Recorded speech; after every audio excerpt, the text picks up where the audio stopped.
Shalom, shalom et bien-aimés dans le Seigneur. Na méditation, na biso na poka na lelo poto kota na partage to bonde la Père éternel to pambolio to kumisio to netoli kombo na yo to pamboli kibosanto na yo mokonzi na bakonzi mokokisi na bilaka nzambe to tiki ngonga o kitoko kati na maboko na o parce que yo lobi derrière ta parole y a une puissance qui libère. Olinga ki mokilo tinda ki mwana na ona likinda otinda ki parole et kita ela tanzoto to bengi Yesu Masia o ya délivrer ki biso sur la croix. Oyo azongisa alliance na biso na yo yango wana totiki liloba oyo Seigneur Jésus-Christ azala derrière partage oyo po okokisa maloba na yo to bebisi nyonso bokeseli na kombo na Yesu Masia. Saint-Esprit soit contrôle. Amen. Shalom, shalom lisusu bien-aimé dans le Seigneur. La méditation na biso na poko na lelo poto kota na partage to okende kuna place tosukaki na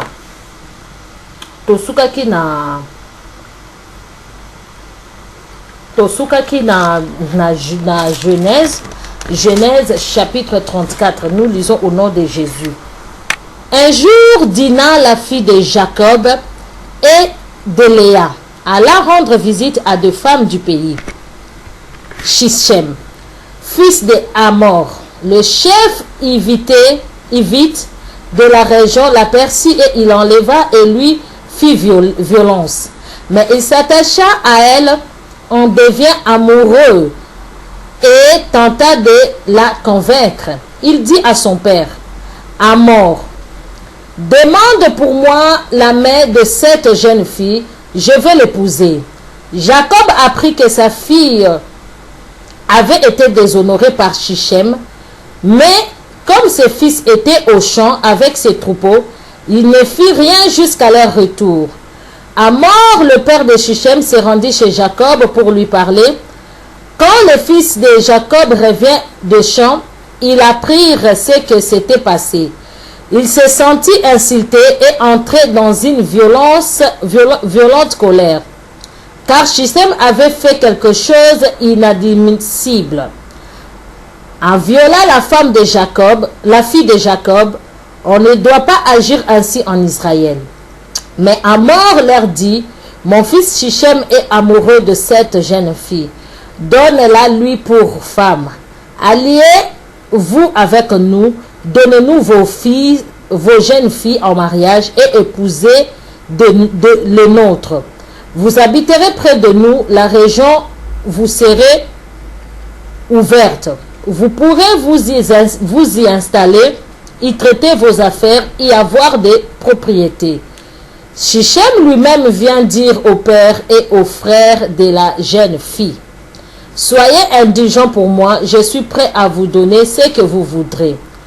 Vous pouvez exiger de moi un très gros dédommagement et de nombreux cadeaux.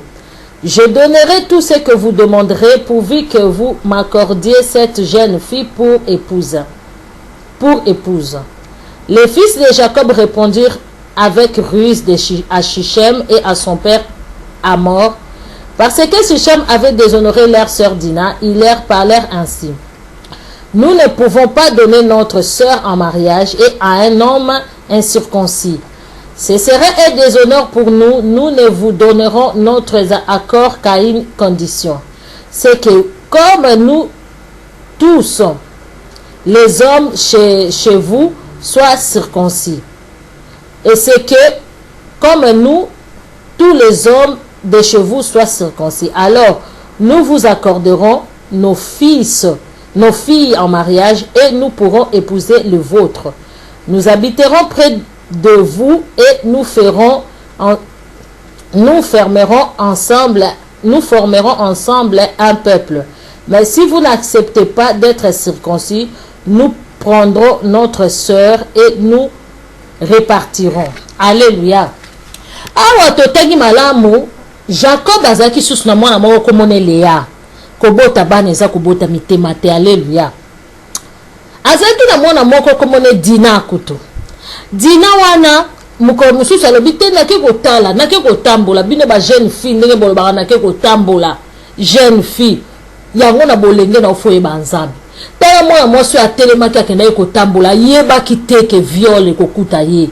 Ya kanisa ki akekaka kotambola. Yango mwana mwasi faut salaka attention. Yo sœur nanga oyo yebi na Yesu Masia te.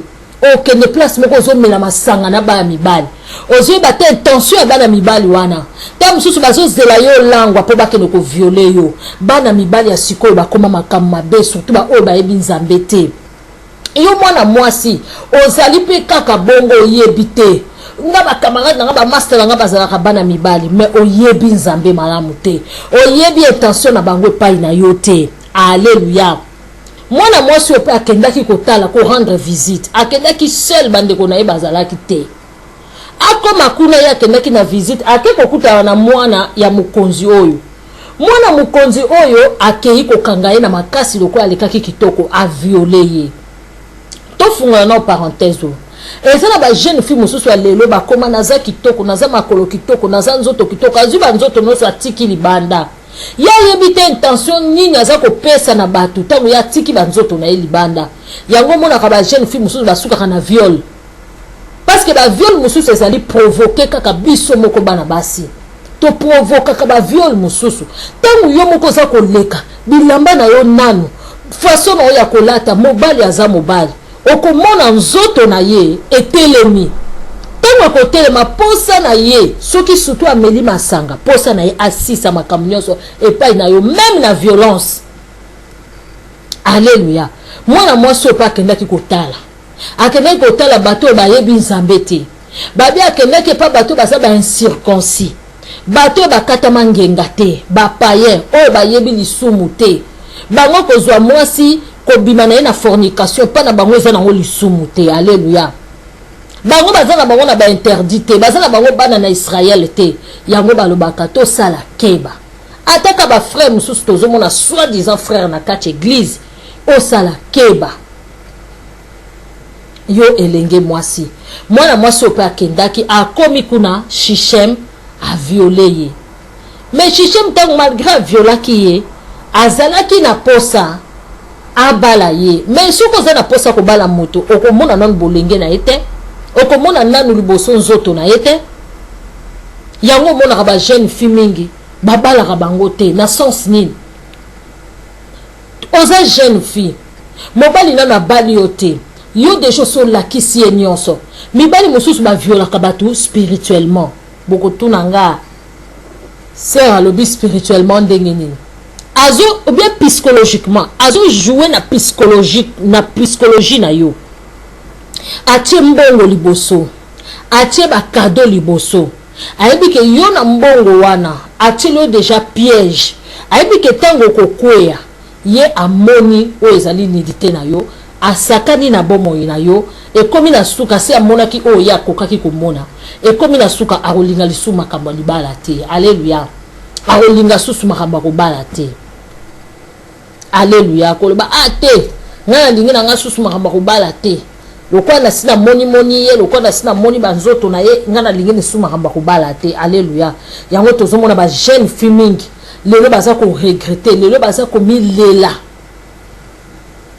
pona nini alandaki bozwi mibali mingi batiaka matériel liboso po azwa yo maza na bolingo na yo te donc eloko nyonso rapport nyonso ezoleka entre mwasi na mobali soki eza ya bolingo te soki eza forcé pona to influence mbongo to eloko moko bo ezaka viol na sens que ozwi mona bato à cause ya nzala à cause to mona ba papa musu ya minene ake Kinshasa kaka po azana bana ma ake kozwe lenge moko 14 ans poka bazana famille pauvre bazana eloko te yake ipona a découvrir lenge wana okokika ape ko salisa ye mais pona pasi elenge wana amitike pai na yo papa ya 55 ans.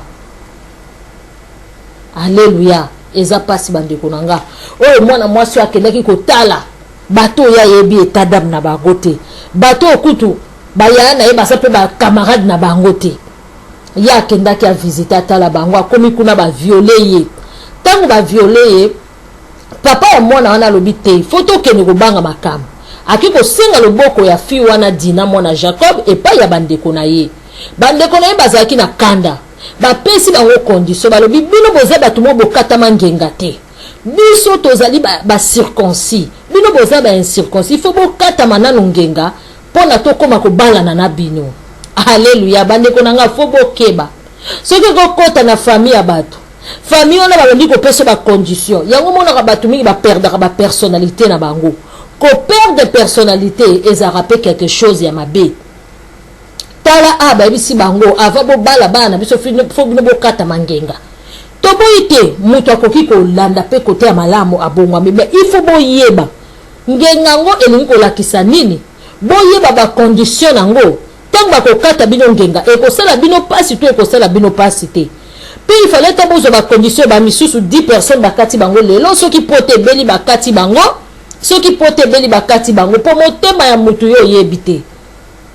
Alléluia. To mona mutu mususu yo sala ki epena mabe to botola ye mobali na ye o boti na mobali ne bana ta mususu mwasi wana kanga kanda na motema mais lelo yo kozwa ta mususu bana na yo olobia bana nanga tamsu mwasi wana betela bana ne lisolo soki le to koma boy eza mwasi wana mutabomaka libana nanga yo sikoyo bite bana nanga basakata so kabola te na lobi exemple bana nanga basakana na bana wana tote ko landa témoignage moko na YouTube ndeko nanga mwasi moko azwa libala ya moninga atikala na kolela mwasi atikala na bana mususu alobi te to sala bondeko bana nanga bayaka kuna yo pe na azwi ndoki alesi bana ya mwasi wana.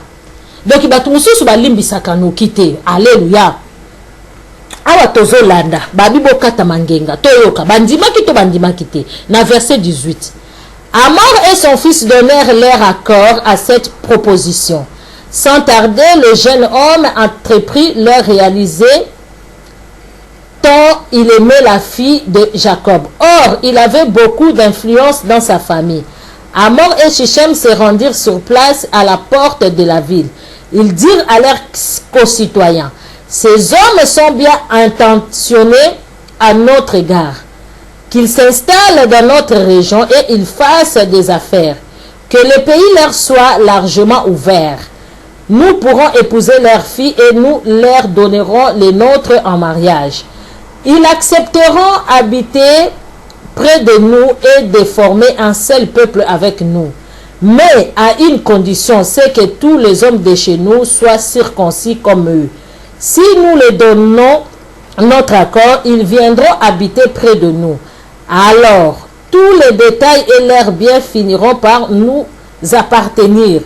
Tous ceux qui étaient présents à la porte de la ville acceptèrent la proposition de Amor et son fils Shichem. Tous les hommes de la ville firent circoncis. Alléluia. Yoka bato bavanda na mabe, mwana na ye asali dina mabe, mais bango quand même bandimi proposition.